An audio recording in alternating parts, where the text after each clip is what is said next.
اعوذ باللہ من الشیطان الرجیم بسم اللہ الرحمن الرحیم اللہم صلی علی محمد وآل محمد۔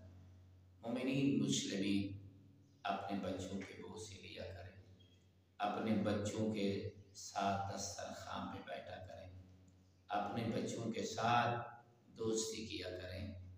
تو اس لیے پیغمبر اعظم صلی اللہ علیہ وآلہ وسلم ارشاد فرماتے ہیں بچوں کے ساتھ جب ماں باپ بیٹھتے ہیں تو اللہ خوش ہوتا ہے۔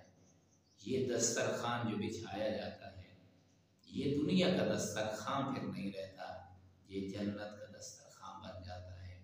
جو ماں باپ اپنے گھروں میں اپنے بچوں سے مانوس رہتے ہیں اور ان کے بوسے لیا کرتے ہیں تو خدا شاہد ہے ان بچوں سے محبت، الفت اور پیار کی وجہ سے اللہ اس گھر میں باران رحمت کو نازل فرماتا ہے، اپنی رحمتوں کو اس گھر کی طرف روانہ کر دیتا ہے اور اس گھر میں اللہ رہنے والوں کے رزق کو بھی بڑھا دیتا ہے۔